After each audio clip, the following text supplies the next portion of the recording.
কে দেখাবো ফেলে দেওয়া একটা জিনিস দিয়ে কীভাবে মজার একটা ভর্তা তৈরি করা হয়। আসসালামু আলাইকুম। এই যে দেখেন, আমি আজকে পটল নিলাম। এই পটলের চামড়া কিন্তু আমরা অনেকেই আসলে ব্যবহার করার পরিবর্তে ফেলে দিই। আমি আজকে চামড়াটা নিলাম আপনাদের সাথে মজার একটা রেসিপি শেয়ার করার জন্য। চামড়াটা আমি একটু মোটা করে নিলাম, এরপর সুন্দর করে ধুয়ে সিদ্ধ বসিয়ে দিলাম একটু লবণ দিয়ে। সিদ্ধ করার পরে এখানে আমি 4-5টা কাঁচামরিচ আর রসুনের কোষ নিলাম 4-5টা। যেহেতু আমার কাছে শিলপাটা নাই তাই একটু ব্লেন্ডার করে নিলাম। ব্লেন্ডার করার পরে যে রেখে দিলাম। এরপর ভাবতেছি আসলে একটু গরম লাগতেছে, আমার এই মুহূর্তে আসলে ঠান্ডা কিছু খাওয়া দরকার। যাই হোক, ফ্রিজ করে দেখলাম যে মাত্র একটা কোন আইসক্রিম আছে, যার কারণে এখন বসে বসে খেয়ে নিব আর কি। আইসক্রিমটা খেয়ে নিয়ে আত্মাটাকে শান্তি করে তারপর আবারও রান্নার কাজে ফিরে আসবো আর কি। আসলে এই গরমের এক নাগারে দাঁড়িয়ে দাঁড়িয়ে রান্না করতে আসলে খুবই কষ্ট লাগে। শুধুমাত্র একটা আইটেম না, আমি কিন্তু আরও 2-3টা আইটেম রান্না করলাম।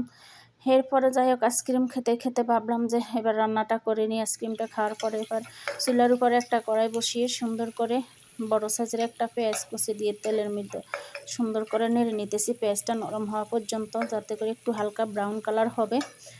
তখন আমি এই যে এখানে ওই যে পটলের চামড়ার মিশ্রণটা এখানে দিয়ে দিব। দিয়ে আমি অনবরত এটা নাড়ব। এটা মূলত একেবারে শুকিয়ে যাবে, আর এটা একেবারে শুকিয়ে গেলে কিন্তু এই ভর্তাটা খেতে কিন্তু অনেক মজা। আপনারা যারা যারা খান নাই তারা কিন্তু ট্রাই করতে পারেন, অনেক মজার একটা ভর্তা। যে দেখেন, এরপরে এই যে দেখেন বিকেলবেলা আসলাম একটু আম খাওয়ার জন্য আর কি।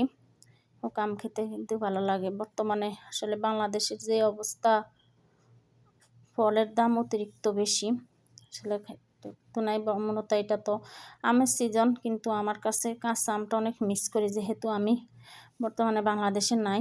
কারণ আর কি, কাঁচা আম দিয়ে লবণ মরিচ ভিডিও সবাই খায়, আমার এত ভালো লাগে দেখতে। এখানে দেখতেছেন লাল মরিচ দিয়ে আমি শুটকির ভুনা করব, ভর্তা যেটা বলে ওইটা আর কি। এটা মূলত কয়েকদিন করে আপনারা ফ্রিজে রেখেও কিন্তু খেতে পারেন, সরষের তেল দিয়ে করে। আমি মাঝে মাঝে এরকম করি। আসলে আমার কাছে ভর্তা খেতে কিন্তু ভালোই লাগে। এটা মূলত রাতের বেলা করলাম এই ভর্তাটা। এটাই হোক, এরপর সর্বশেষ ধনিয়া পাতা কুচি দিলাম। যাই হোক, তখন দেখতেছেন, আর এখন দেখতেছেন এগুলা মূলত মাছ। যেহেতু এখানে কোনো পুকুর টুকুর নাই, পার্কে গেলাম, দেখলাম যে পার্কে একটা পুকুরকে ওনারা আসলে নিজেরাই করে এখানে মাছ চাষ করে। মাছগুলো দেখতে কিন্তু আসলে অনেক ভালো লাগে। যে দেখেন, আমার তো ইচ্ছে করতেছে মাছ দেখার জন্য। আসলে দিনের বেলা আসলে মনে হয় যে দেখা যেত, এখন রাতের বেলা স্পষ্ট পুরা দেখা যায় না।